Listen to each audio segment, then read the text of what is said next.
السلام علیکم کلاس. آج کے لیکچر میں ہم جو باقی بچ گئے کویشچن ان کے آنسرس کو ڈسکس کریں گے. تو the next question is write a note on beginning of life on earth. کہ آپ ایک نوٹ لکھیں کہ زمین پر زندگی کی بگننگ یا ابتدا کیسے ہوئی. تو اس کا آنسر ہے life begin in the form of a unicellular living organism.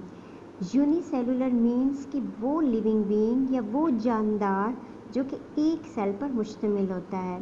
ان میں آپ کی وہ اگزامپلز آ جاتی ہیں امیبا وغیرہ. ٹھیک ہے. تو شروع میں جو لیونگ بینگ ڈیولپ ہوا دیٹ واز یونی سیلولر، وہ ایک سیل پر مشتمل تھا. Then it developed into multicellular beings. اس کے بعد وہ جو آرگنزم ہے وہ آہستہ آہستہ ترقی کرتا رہا، یا وہ چینج ہوتا رہا، یا وہ ڈیولپ ہوتا رہا، and then it change into multicellular being. Multicellular means کہ وہ بینگ جو بہت سے سیلز پر مبنی ہوتا ہے. اس کے بعد اس ملٹی سیلولر بینگ نے تھوڑی سی فردر ڈیولپمنٹ کی اور اس میں فردر چینج آیا، and then it change into a human being. کہ جو آج کا جو ہیومن بینگ ہے یا دوسرے آپ اپنے سراؤنڈنگ میں اینیملس دیکھتے ہیں، لیونگ بینگس دیکھتے ہیں، وہ ایک بہت کمپلیکس پروسیس کے کمپلیشن کے نتیجے میں وجود میں آئے. In this gradual process ultimately human being come into the world. In this way life began on the earth. The second question is why is the universe so frightening?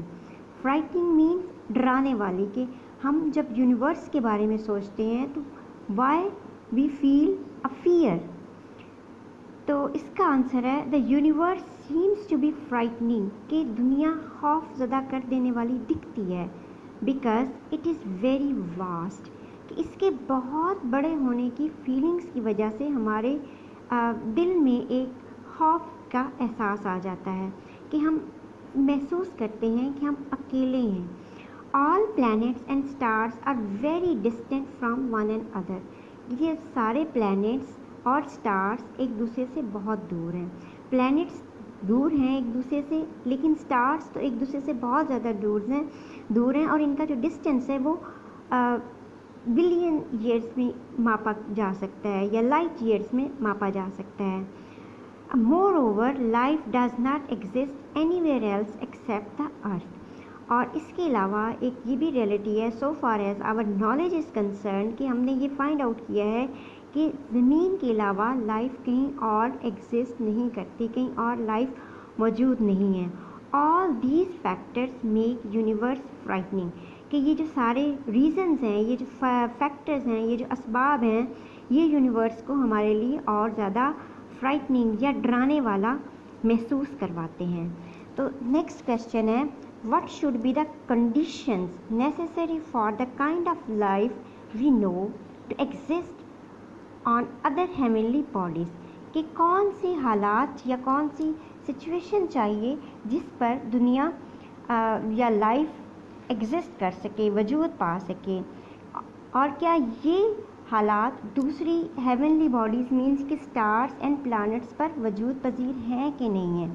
Do such condition exist. کہ دوسرے ستاروں پر یا plants پر ایسے حالات موجود ہیں کہ نہیں. تو اس کا آنسر ہے for life to exist and survive. کہ زندگی کو وجود پذیر ہونے کے لیے، آنے کے لیے، اینڈ سروائیو اور اس کے بعد وہاں پر زندہ رہنے کے لیے air, water and moderate temperature are needed. کہ اس کے لیے ہوا، پانی اور ایک درمیانہ درجہ حرارت ضروری ہوتا ہے. Life can exist only on a moderate temperature. کہ زندگی صرف درمیانے درجہ حرارت پر وجود پذیر ہو سکتی ہے. کون سا درجہ حرارت؟ At which substances can exist in liquid form. کہ جہاں پر تمام جو سبسٹینس ہے یا تمام جو چیزیں ہیں وہ لیکوڈ فارم میں یا پانی کی حالت میں وجود پذیر ہو سکیں. Such conditions exist nowhere but on earth. اور ایسی جو کنڈیشنز ہیں یا ایسے جو حالات ہیں وہ کہیں پر بھی موجود نہیں ہیں سوائے کہ زمین کے.